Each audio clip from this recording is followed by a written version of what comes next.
So hello guys, hi అందరికీ. శస్త్ర admission ప్రాసెస్లో డీటెయిల్డ్గా ఒక వీడియో చేద్దాం అనుకుంటున్నాను ఇప్పుడు. ఎందుకంటే చాలామంది చాలా డౌట్లు అడుగుతున్నారు అండ్ కొంతమంది అయితే భయపడుతున్నారు వాళ్ళకి సీట్ వస్తుందా రాదా అనేది. నేను మొత్తం క్లియర్గా అయితే ఈ వీడియోలో ఎక్స్ప్లెయిన్ చేయబోతున్నా. డీటెయిల్డ్గా వచ్చిద్దా, హోప్స్ పెట్టుకోవచ్చా లేదా అనేది మొత్తం క్లియర్గా ఎక్స్ప్లెయిన్ చేస్తాను. అండ్ ఫస్ట్ రౌండ్లో సీట్ వచ్చిన వాళ్ళు నెక్స్ట్ ఏం చేయాలి, ఫీ ప్రాసెస్ ఏంటి, ఫీ ఎలా కట్టాలి అనేది కూడా ఫీ కట్టేదాని గురించి లాస్ట్లో మాట్లాడతా. సో ఈలోపు ఫస్ట్ అయితే మనం ఫస్ట్ రౌండ్లో ఏ ర్యాంక్స్లోపు ఉంటే వస్తుంది అనేది ఇప్పుడు డీటెయిల్గా చెప్పుకుందాం. ఫస్ట్ రౌండ్లో మాత్రం మనకి all India rank, air rank అనేది 300 లోపు ఆర్ 500 లోపు ఉంటేనే ఏదో ఒక బ్రాంచ్కి అలాట్ అవుతుంది. మీరు పెట్టిన ఫస్ట్ చాయిస్ అయితే కన్ఫామ్గా అయితే రాదు. అది ఎయిర్ 1, ఎయిర్ 10 లోపు ఉంటేనే మీరు పెట్టిన ఫస్ట్ చాయిస్ అయితే వస్తుంది. ఏదో ఒక బ్రాంచ్ అయితే 500 లోపు ఉంటే అలాట్ అవుతుంది. అండ్ ఇంకా మీకు వచ్చింది అదే ఫిక్స్ అనుకోకండి. ఎందుకంటే చాలామంది అలానే ఫిక్స్ అనుకొని కాలేజ్ దాకా వచ్చేసి అడుగుతున్నారు. మమ్మల్ని ఈరోజు అడిగారు కొంతమంది. ఫస్ట్ తన ర్యాంక్ వచ్చేసి 180 ఆర్ 200లో ఉంది. వాళ్ళకి కెమికల్లో ఏదో వచ్చింది, అది తన 16th ఆర్ 17th ఆప్షన్ అనుకుంటా. వచ్చి ఇంకా అదే ఫిక్స్ అనుకొని ఇక్కడ మేనేజ్మెంట్లో వాళ్ళని అడిగారు. ఇంకా మా దగ్గరకు వచ్చి, అంటే మేము బయట కనిపిస్తే మమ్మల్ని అడిగారు దానికి ఎలా ప్లేస్మెంట్లో ఉంది. సో అదైతే ఫిక్స్ అయిపోదు. అంటే ఫస్ట్ రౌండ్లో సీట్ అలాట్ అయ్యాక దానికి ఫీజు కడితే సెకండ్ రౌండ్కి ఎలిజిబిలిటీ అవుతారు. అండ్ సెకండ్ రౌండ్లో ఇప్పుడు సపోజ్ మీకు ఇప్పుడు ఈ ఎగ్జాంపుల్లో చెప్తున్నా, కెమికల్ అనేది మీరు ఒక 15th ఆర్ 16th ఆప్షన్ పెట్టారనుకోండి. సపోజ్ 15th పెట్టారు, ఆ 15th అనేది అలాట్ అయింది. ఇప్పుడు మీరు ఫీ కడితే చాలు, అది ఆటోమేటిక్గా సెకండ్ రౌండ్కి ఎలిజిబిలిటీ అయిపోతుంది. ఫీ కట్టకపోతే మాత్రం మీ అప్లికేషన్ అనేది ఇక్కడే ఆపేస్తారు, దాన్ని ఇంకా సీట్కి కూడా కన్వర్ట్ చేయరు. సో ఫీ అయితే ఫస్ట్ రౌండ్లో అలాట్ అయిన వాళ్ళకి ఫీ అయితే కంపల్సరీ కట్టండి, అప్పుడైతే సెకండ్ రౌండ్కి ఎలిజిబిలిటీ ఉంటుంది. సెకండ్ రౌండ్లో ఏం జరుగుతుందంటే మీ 15th ఆప్షన్ ఉంది కదా, ఈ ఎగ్జాంపుల్లో ఈ 15th ఆప్షన్ కింద ఉన్నవన్నీ తీసేస్తారు. ఇంకా అంటే తీసేయడం అంటే వాళ్ళు కన్సిడర్ చేయరు. ఈ 15th కాకుండా ఈ పైన 14 ఉన్నాయి కదా, ఈ 14 మాత్రం కన్సిడర్ చేసి నీకు వచ్చిన ర్యాంక్కి అక్కడున్న సీట్లలో ఖాళీలో పెట్టొచ్చా లేదా అంటే ఆ ఎలిజిబిలిటీ చూసుకొని. అండ్ ఇక్కడ కొంచెం లోకల్ కోటా ఉంటుంది, మన ఏపీ వాళ్ళకి కొంచెం ఇక్కడే ఇబ్బంది అయ్యేది. వీళ్ళకి లోకల్ రిజర్వేషన్ కొంచెం ఎక్కువే ఉంటుంది. సో మనకి కొంచెం తక్కువ ఉంటాయి సీట్లు. సో మీరు బాధపడకండి అండ్ భయపడకండి ముందు. సపోజ్ మీ ర్యాంకు ఒక 600 లోపు ఉండి ఫస్ట్ రౌండ్లో రాకపోతే భయపడకండి. కొన్ని లోకల్ రిజర్వేషన్లో వెళ్ళిపోతాయి. అండ్ లాస్ట్ రౌండ్కి అయితే కంపల్సరీ ఉంటుంది. ఎందుకంటే సిఎస్సి కోర్ వచ్చేసి 300 మెంబర్స్ ఉంటారు. సిఎస్సి కోర్ ఒక్కటే, అంటే 5 సెక్షన్స్ ఉంటాయి, క్లాస్కి 60 మెంబర్స్. సో 300 ఉంటారు సిఎస్సి కోర్లో. అండ్ సిఎస్సిలో స్పెషలైజేషన్స్ ఉంటాయి. సిఎస్సి స్పెషలైజేషన్ సపోజ్ ఇప్పుడు ఏఐడిఎస్ తీసుకున్నాం అనుకోండి, అది వచ్చేసి మనకి 3 సెక్షన్స్ ఉంటాయి, ఈచ్ క్లాస్ 60 స్టూడెంట్స్. అంటే మీకు ఇక్కడ ఎంతమంది అవుతున్నారు, 180. సో అక్కడ 300 + 180 అంటే 580. ఈ 580లో ఒక 20-30% లోకల్ రిజర్వేషన్ అయితే ఉంటుంది. సో అవి కాకుండా మళ్ళా మనకి అంటే నార్త్ వాళ్ళకి కొంచెం రిజర్వేషన్ ఉంటుంది. అవి కాకుండా మిగిలిన వాటికి మాత్రమే మనకి అలాట్ చేస్తారు. సో ఇప్పుడు ఈ 580లో ఈ 40% పోగా 60% అంటే ఒక 200 అప్రాక్స్ 350 అలా వేసుకోండి. ఈ 350 మాత్రమే మనకి అలాట్ చేస్తారు. సో మన ర్యాంక్ అనేది సిఎస్సి కోర్లో రావడానికి 350 లోపల ఉంటేనే మనకి కన్ఫామ్గా అయితే వస్తుంది. సో దీనిపైన ఉన్న వాళ్ళు సిఎస్సి కోర్కి మాత్రం హోప్స్ పెట్టుకోవద్దు. సిఎస్సిలో స్పెషలైజేషన్స్ ఉంటాయి కదా, AI DS or cyber security or blockchain technology and లేదా ఇంకా దానిలో స్పెషలైజేషన్స్ ఉంటాయి కదా, సబ్ బ్రాంచెస్, వాటికి మీరు ట్రై చేయొచ్చు. అంటే వాటికి అలాట్ చేయొచ్చు. అంటే మీరు సిఎస్సి కోర్ ఆర్ స్పెషలైజేషన్స్కి రావడానికి మీకు 700 లోపలే ఉండాలి. అప్పుడైతేనే మనకి కన్ఫామ్గా అయితే చెప్పగలం సిఎస్సికి సంబంధించిన బ్రాంచెస్లో సీట్ రావడానికి. అండ్ ఇంక ఈసీ విషయానికి వచ్చేస్తే దీనికి కూడా మనకి 800 లోపల ర్యాంక్ ఉంటేనే, 800 కూడా కాదు, ఈసీఈ కోర్కి వచ్చేసి 600 లోపల ర్యాంక్ ఉండాలి. దీనిలో కూడా ఈసీఈ కోర్కి 5 సెక్షన్స్ ఉంటాయి, ఈచ్ సెక్షన్ 60 మెంబర్స్ ఉంటారు. అంటే ఇక్కడ ఒక 300.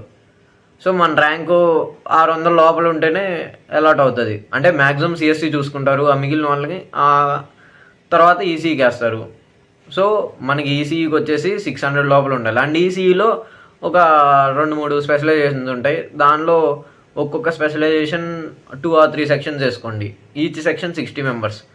సో దీనిలో మనకి ర్యాంక్ అనేది ఏదో ఒక సీట్ రావడానికి CSC or ECE or their sub branches వీటిలో సీట్ రావడానికి మనకి 800 లోపల మాత్రమే ఉండాలి.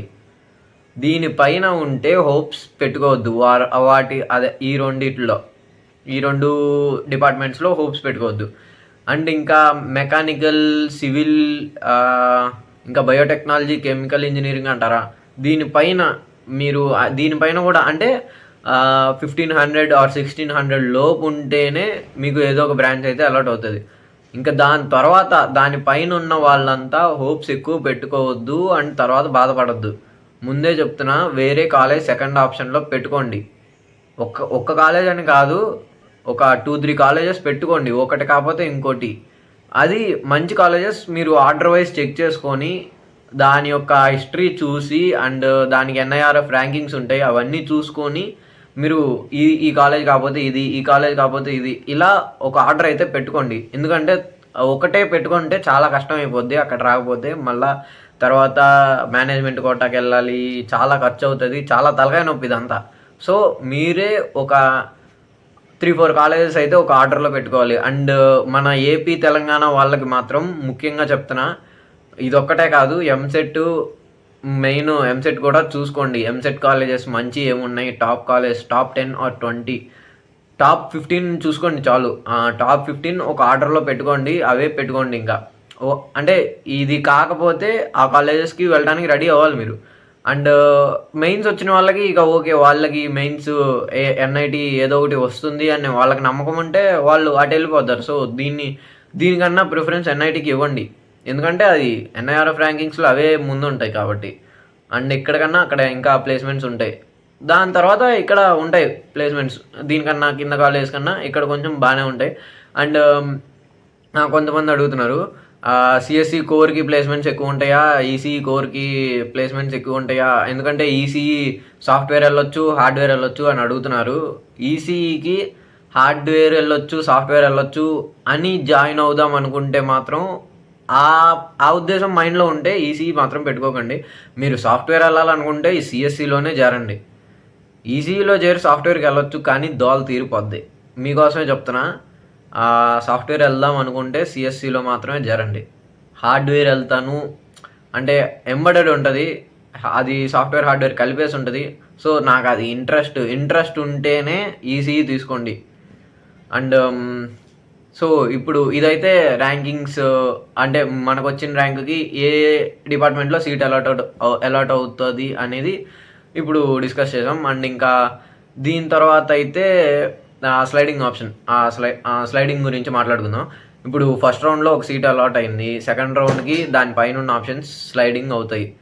సో అది ఏ విధంగా అవుతాయి అనేది మనకి ఇప్పుడు ఫస్ట్ రౌండ్లో కొంతమంది ఫీజు కట్టరు, సో వాళ్ళ అప్లికేషన్స్ క్యాన్సిల్ చేసేస్తారు. అండ్ ఇంకా కొంతమంది ఫీజు కడతారు కానీ వేరే కాలేజెస్ వస్తాయి. వేరే కాలేజెస్ వచ్చి అంటే దీనికన్నా మంచి కాలేజెస్ అంటే ఎన్ఐటి ఆర్ ఐఐటి అలా వచ్చినాయి అనుకోండి, వాళ్ళు అప్లికేషన్ విత్డ్రా చేసుకుంటారు. అప్పుడు వాళ్ళకి కొంత రిఫండ్ వస్తుంది, కొంత కట్ చేసుకొని అంటే స్టార్టింగ్లోనే విత్డ్రా చేసుకుంటే అప్లికేషన్ మనకి ఒక 2000 or 5000 మ్యాక్సిమం కట్ చేసుకొని మిగతాదంతా రీఫండ్ ఇస్తారు. అండ్ లాస్ట్లో కట్ చేసుకుంటే కనుక ఒక 10 or 20,000 కట్ చేసుకొని రీఫండ్ ఇస్తారు.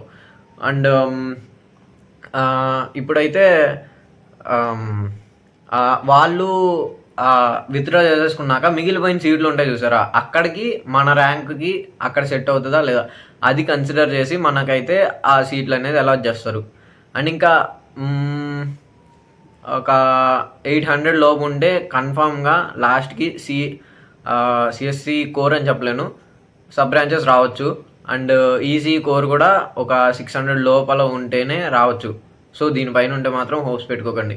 ఇదైతే ఇంకా అలాట్మెంట్ ప్రాసెస్. ఇంకా ఇప్పుడు మనం దీని తర్వాత డిస్కస్ చేద్దాం. ఇప్పుడు ఫస్ట్ రౌండ్లో సీట్ అలాట్మెంట్ అయిన వాళ్ళకి ముందుగా కంగ్రాట్స్. అంటే ఏదో ఒక బ్రాంచ్లో అయితే అయినా కూడా కంగ్రాట్స్ చెప్తున్నా, ఎందుకంటే తర్వాత స్లైడ్ అవుతుంది. అండ్ రాని వాళ్ళకి అంటే అలాట్మెంట్ కాని వాళ్ళకి భయపడకండి, అలాట్ అవుతుంది నెక్స్ట్ రౌండ్కి. 3 or 4 రౌండ్స్ ఉంటాయి, ఖచ్చితంగా అలాట్ అవుతుంది. అండ్ ఏ బ్రాంచ్ అయినా జాయిన్ అవుతాను అనుకునే వాళ్ళకి అంటే మనకి ర్యాంకు ఎక్కువ వచ్చింది అంటే ఒక 6,000 or 7,000 వచ్చింది. ఇప్పుడు ఎలాగంటే ఈ 3 or 4 రౌండ్స్ కౌన్సిలింగ్లో ఇవి అయిపోయాక ఒకరోజు స్పాట్ కౌన్సిలింగ్ అని కాలేజ్ వాళ్ళు కండక్ట్ చేస్తారు. ఆ స్పాట్ కౌన్సిలింగ్లో ఏంటంటే ఒక డేట్ వాళ్ళే ఇస్తారు. ఈ ఈ కౌన్సిలింగ్ అంతా అయిపోయినాక ఆ స్పాట్ కౌన్సిలింగ్లో స్టార్టింగ్ మనం కాలేజ్కి రావాలి. అంటే ఆ డేట్ రోజున కాలేజ్కి వచ్చి ఫస్ట్ కమ్ ఫస్ట్ సర్వ్. అది ఫస్ట్ ఎవరు వచ్చి నీకు ఏ ర్యాంక్ అయినా పర్లా, నీవు ఫస్ట్ వచ్చి రిజిస్టర్ చేసుకొని అంటే క్యూలో ఉన్నావు అనుకో, ఫస్ట్ రిజిస్టర్ అయిన వాళ్ళని అంటే తత్కాల టికెట్ బుకింగ్ లాగా అనుకో, ఫస్ట్ ఉన్న వాళ్ళని ఫస్ట్ పిలుస్తారు. అవైలబుల్ అంటే సీట్లు అవైలబుల్ ఈ బ్రాంచెస్లో ఉన్నాయి, ఈ డిపార్ట్మెంట్స్లో ఉన్నాయి, నీకు ఏ బ్రాంచ్ కావాలి అని వాళ్ళే చెప్తారు. అది ర్యాంక్ పరంగా కాదు, అది ఇంకా ర్యాంక్ అక్కడ కన్సిడర్ చేయరు. నీకు ఏ ర్యాంక్ ఉన్నా నీ ముందు అలా కొన్ని పెడతారు, నాకు ఇది కావాలి అని చెప్తే దాన్ని అక్కడ లాక్ చేస్తారు. నార్మల్ ఫీజే మళ్ళీ స్పాట్ కౌన్సిలింగ్ కూడా. కాకపోతే స్పాట్ కౌన్సిలింగ్కి కొంచెం కట్టాలనుకుంటా, అది ఐడియా లేదు. తర్వాత కామెంట్లో అంటే డిస్క్రిప్షన్లో రాస్తాను, అక్కడ కొంచెం చూడండి. అండ్ ఇంకా ఇప్పుడు వచ్చేసి మనం ఫస్ట్ రౌండ్లో సీట్ అలాట్ అయిన వాళ్ళకి ఫీ పేమెంట్ ఎలా కట్టాలి అనేది కొంతమంది అడుగుతున్నారు. సో ఇది కూడా చూద్దాం ఇప్పుడు. అంటే మా అప్పుడు 98,000 అలా ఉండేది, అప్పుడు మేము గూగుల్ పే నుంచి కట్టేసాం. అండ్ ఇప్పుడైతే మనకి బ్యాంక్స్ లిమిట్స్ అయితే పెట్టేశాయి. సో యూపీఐ అయితే వాడలేం, క్యూఆర్ కానీ యూపీఐ కానీ వాడలేం, ఎందుకంటే ట్రాన్స్ఫర్స్ అవ్వవు కాబట్టి. సో మనమైతే ఇప్పుడు డెబిట్ కార్డ్ ఆర్ మనకున్నది 3-4 ఆప్షన్లు ఉన్నాయి. డెబిట్ కార్డు, క్రెడిట్ కార్డు, లేదా net banking, or direct bank నుంచి కాలేజ్ అకౌంట్కి ట్రాన్స్ఫర్ చేయించాలి, అంటే బ్యాంక్కి వెళ్ళాలి అక్కడికి. సో ఇది అంటే అవ్వదని కాదు, కొంచెం టైం టేకింగ్ ప్రాసెస్ కాబట్టి, ఎందుకంటే మనకి ఒక 5 or 6 days మాత్రమే టైం ఇస్తాడు ఫీ పేమెంట్కి. సో ఎక్కువగా debit card or credit card option consider చేయండి. ఆర్ నెట్ బ్యాంకింగ్ అయితే ఇంకా సింపుల్గా ఉంటుంది, ఆ ఆప్షన్ చూస్ చేసుకోండి. అండ్ ఇప్పుడు ఆ ప్రాసెస్ చూద్దాం. ఇప్పుడు రండి, గూగుల్లోకి వచ్చేసి శస్త్ర వెబ్సైట్ అయితే ఓపెన్ చేసేద్దాం. అండ్ ఇక్కడ మనం క్యాండిడేట్ లాగిన్కి అయితే వెళ్ళిపోదాం. వచ్చేసి అప్లికేషన్ నెంబర్ అండ్ పాస్వర్డ్ కొట్టేసి లోపలికి వెళ్దాం.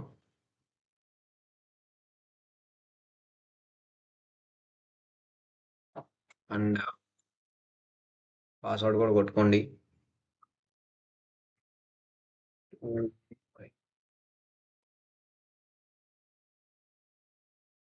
సో కొట్టేశాక డాష్బోర్డ్కి అయితే వెళ్ళిపోతుంది మనకి. అండ్ ఇక్కడ మనోడికి ఫస్ట్ రౌండ్లో అయితే సీట్ అలాట్ అయ్యింది. సో ఇక్కడ టోటల్ అమౌంట్ కనిపిస్తుంది చూసారా, మనోడికి సిఎస్సి అయితే అలాట్ అయ్యింది. అండ్ ఇప్పుడు వీడు ఫీజు కడితే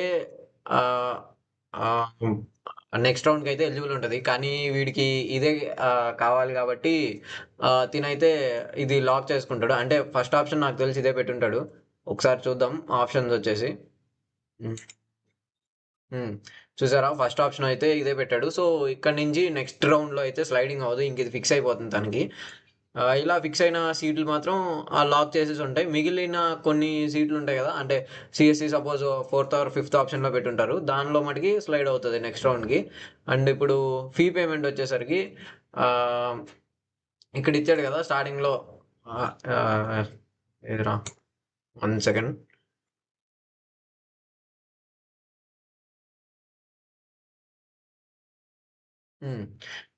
ప్రోగ్రామ్ అలికేషన్లో వచ్చేసి మనకి ఫీ పేమెంట్ అయితే ఇక్కడ ఉంటుంది, జోవో పేమెంట్స్. సో దీన్ని అయితే కొట్టేయండి.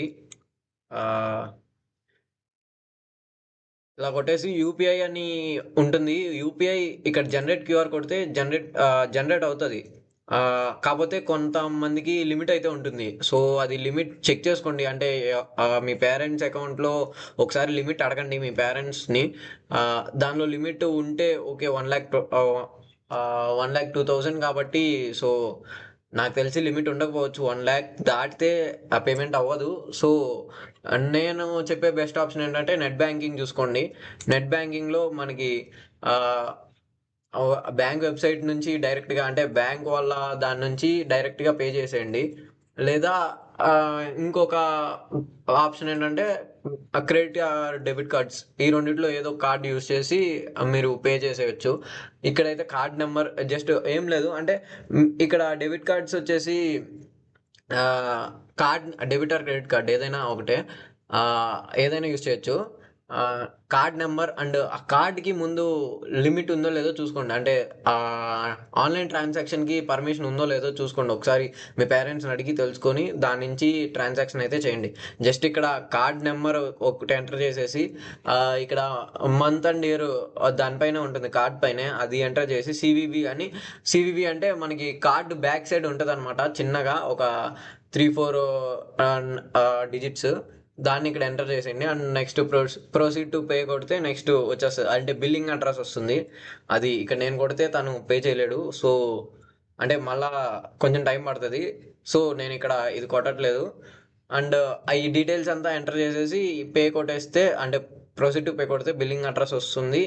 సో నెక్స్ట్ అది కరెక్ట్గా ఎంటర్ చేసేసి నెక్స్ట్ డైరెక్ట్గా కొడితే మీకు ఓటీపీ వస్తుంది. ఓటీపీ కూడా కొట్టాలి. Then your transaction will be completed. And net banking కూడా అంతే, మనకి ఒక యూటీఆర్ నెంబర్ ఆర్ డైరెక్ట్గా బ్యాంక్ వెబ్సైట్కి వెళ్ళి అక్కడ మీ డీటెయిల్స్ ఉంటాయి, అవి ఫిల్ చేయాలి. అవి ఫిల్ చేసేసి అక్కడ ప్రొసీడ్ టు పే కొడితే మీకు ఒక ఓటీపీ వస్తుంది. సో అది ఎంటర్ చేస్తే మీకు డైరెక్ట్గా బ్యాంక్ వెబ్సైట్ నుంచి, అంటే మీ బ్యాంక్ అకౌంట్ నుంచి, మీ పేరెంట్స్ బ్యాంక్ అకౌంట్ నుంచి డైరెక్ట్గా కాలేజ్ అకౌంట్కి అయితే పడుతుంది. అండ్ అంటే మీరు పేమెంట్ చేసిన వెంటనే ఇక్కడ అప్డేట్ కాకపోవచ్చు, బట్ ఒక 1 డే అయితే వెయిట్ చేయండి. ఒక 12 అవర్స్, మినిమం 12 అవర్స్ అయితే వెయిట్ చేయండి. ఒక్కొక్కసారి సర్వర్ బాగుంటే మీకు డైరెక్ట్గా వెంటనే చూపిస్తుంది. ఒక్కొక్కసారి ఒక మినిమం వెయిటింగ్ టైం అయితే ఉంటుంది. ఒక 12 అవర్స్ అయితే వెయిట్ చేయండి, అప్డేట్ అయిపోద్ది. అండ్ ఇలా పేమెంట్ చేస్తేనే నెక్స్ట్ రౌండ్కి అయితే ఎలిజిబిలిటీ ఉంటుంది. అండ్ అంటే స్లైడింగ్కి ఎలిజిబిలిటీ ఉంటుంది. సో అండ్ లాస్ట్ మళ్ళా రీఫండ్ అయితే ఉంటుంది. అది ఇక్కడ కౌన్సిలింగ్లో ఇచ్చుంటాడు, చూద్దాం.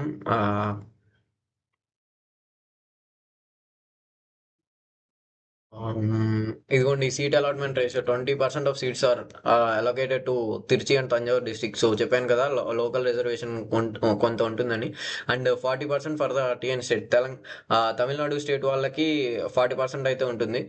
అదిగోండి, నార్త్ వాళ్ళకి కూడా కొంచెం స్పెషల్ కోటా ఉంటుంది. వాళ్ళకి కొంచెం ఈజీగా అయితే కొంచెం రావచ్చు.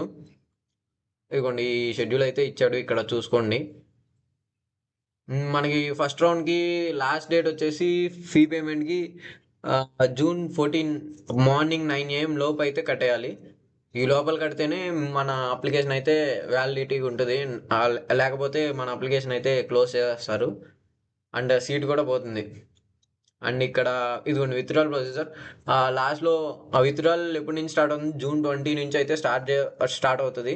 దీనిలో కొంచెం రీఫండ్ అయితే వస్తుంది, అంటే కొంచెం కట్ చేసుకొని మిగతాదంతా రీఫండ్ ఇస్తారు, అది చెప్తారు.